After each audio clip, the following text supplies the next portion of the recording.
Hey everybody, Mike Miller with the Herald Times, Andy Graham columnist. Hey, Our buddy John Blauen back. What's happening? whatever one might say about that game, it was a heck of a football game. It's a really fun game, man. I got texts from friends all over the place who were watching that game on ABC. It's nationally televised. Yeah, just saying, wow, what a game, but also what a team. Like, I don't think, maybe some people missed the previously televised ABC broadcast Indiana's been on this year. I think that was like their third time on ABC. Right.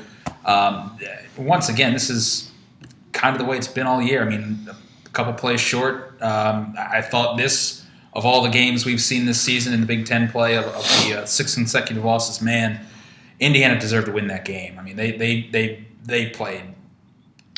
They were this close. They were this close to catching. I mean, catching that ball, see where it goes from there. Mitchell Page there on that 2-yard pass there in double overtime.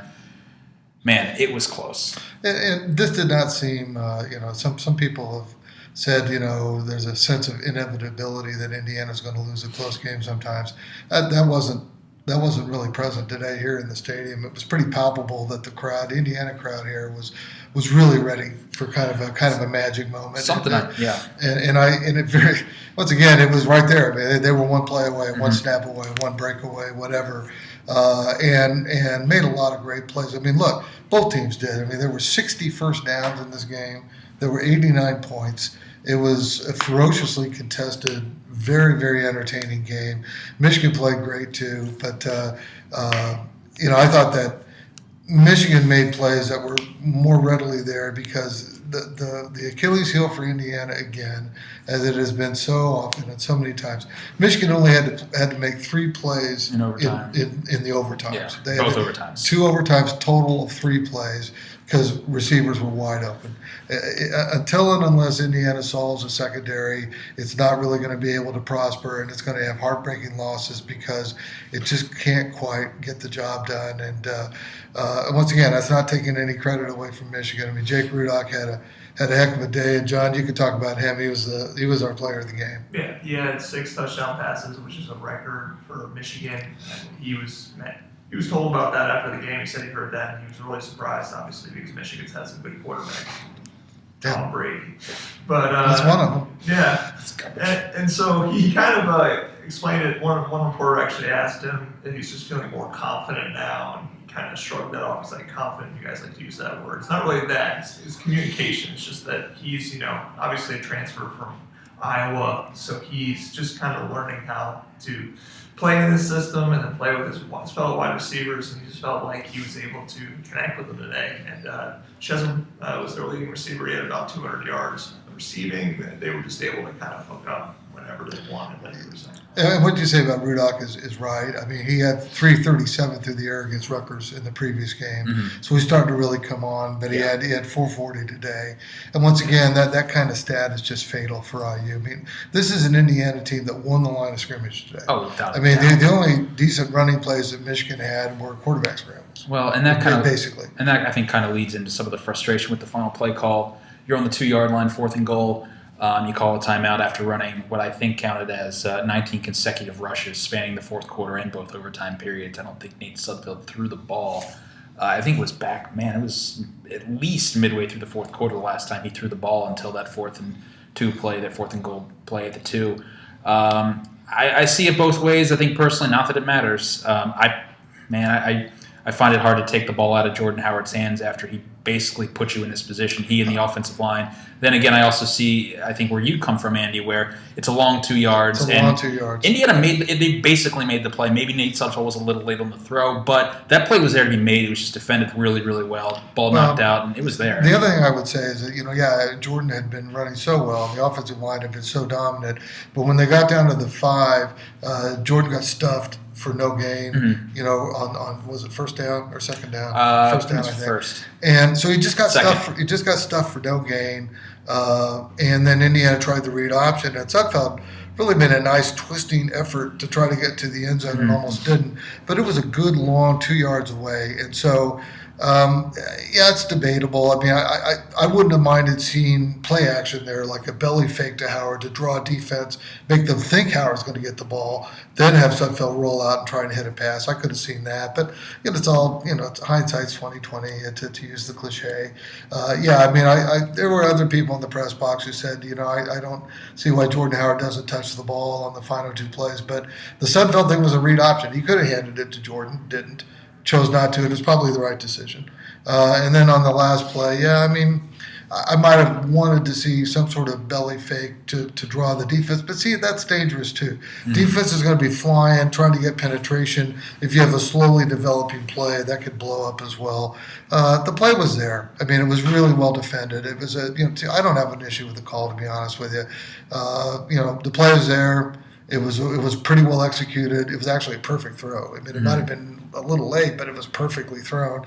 The receiver had both hands on it, and it just didn't work. It was a good defensive play trumped it. Mm-hmm. So, people can have different opinions there, and I think there are valid opinions. I think they are. Fine. Yeah, I mean, and the thing is, it comes on a day when, Howard, and I think really especially maybe even the left side of that offensive line just destroyed Michigan. I mean, Michigan was, I think their rush defense was number 3 in the country, 80-some yards per game coming in here. I don't think they'd allowed a 100-yard rusher all season. I might be wrong. No, they'd only averaged 80 yards for the opposition total on average per game. Mm-hmm. And no, I mean, this was a revelation. This is the best Indiana's ever run on Michigan.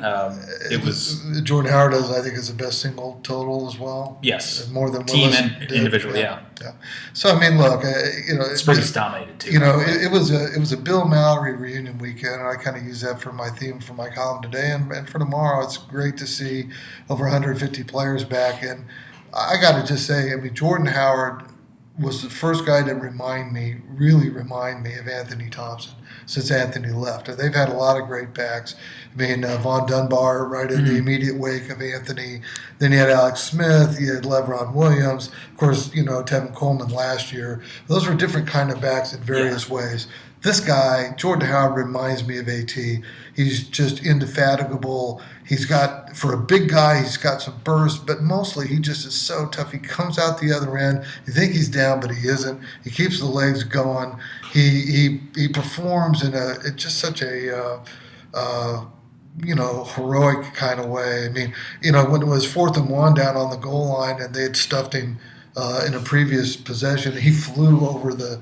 Yeah. He flew into the end zone. He just got airborne and got over. That reminded me of AT as well. Mm-hmm. I mean, if AT was having trouble burrowing in, he'd just go over the top. So that was just a heck of a performance, a great performance by a kid that's really been a great back for IU this year, and it's just getting better. I saw a great stat this week, and I could probably figure, if I had guessed, this would be the number I'd pick out. 90.5 of his runs this year have all gone for positive yardage. I mean, the guy, the way he falls forward, the way he just kind of takes it and carries him forward, it's just something special. I mean, you said he's totally different from Tevin Coleman, totally different from a lot of guys. Yep. It'll be interesting to see if he'll play another game in this stadium. This was the final home game. From here, we got 2 more road games, Maryland and Purdue. 2 more wins. They're there. I don't know. We'll see if they're actually attainable. But Indiana's season goals are still actually within reach. Indiana's a good football team in every aspect of play, but the secondary. Yeah. That's where it is right now, and that makes Indiana a pretty look. They've gone toe to toe with 4 top 15 teams now. And just totally toe-to-toe. Yeah. I mean, could have won any of those games. Probably deserved to win today, in my opinion. I thought they outplayed Michigan. And one reason I think that is that, frankly, Michigan made a lot of plays. Michigan outgained Indiana. But a lot of those plays were easy plays to make, frankly, because the secondary play was so bad for IU. I mean, soft and easy throws and catches, guys that were open. Sure, they made some plays. Rudock was great. Chesson was great. But Indiana stuffed their running game. I mean, as I said, the only decent runs they had generally were by quarterback scrambles. Yeah. And Indiana ran it right down their throat all day. And the passing game for IU was good enough too. So the rush defense is good enough. The rush offense is good enough. The pass offense is good enough. You have Griffin Oaks performing like an all-conference kicker, frankly. And they lose. And in another heartbreaking loss. And why do they lose? I mean, it's not complicated. They lose because their pass defense is soft and not successful. in any sort of consistent way. And until and unless that changes, it's going to be hard to prosper. Now, they've been playing really good teams, but they have to go try to win on the road now. And if they can just solve the secondary slightly, we said before the season began, Mike, we said that's the story. If this team avoids key injuries and if the young secondary doesn't prove fatal, they're going to get to a bowl. Well, right now the young secondary is proving fatal. Yeah, no, I think that was the whole story coming into this year. I think a lot of the other positions and really matchups on this team, as far as you look at measuring them against Big Ten standards, they match up. They do. They do. I mean, this is a Big Ten football team. Yeah. But they're 0-6 in the league because they can't defend the pass. And look, you win as a team, lose as a team. That's the coaching cliche, and there's truth in that. I mean, a good pass rush helps the secondary. There's a lot of truth to that statement. But frankly, the secondary play is unacceptably bad. And until that changes, Indiana's not going to be the team it wants to be. Mm-hmm. Indeed. Almost reminds me a lot of 2013. I see a lot of 2013, but I still think this team is a lot better. No, this is a pretty good team that unfortunately has a pretty glaring Achilles heel. Yeah.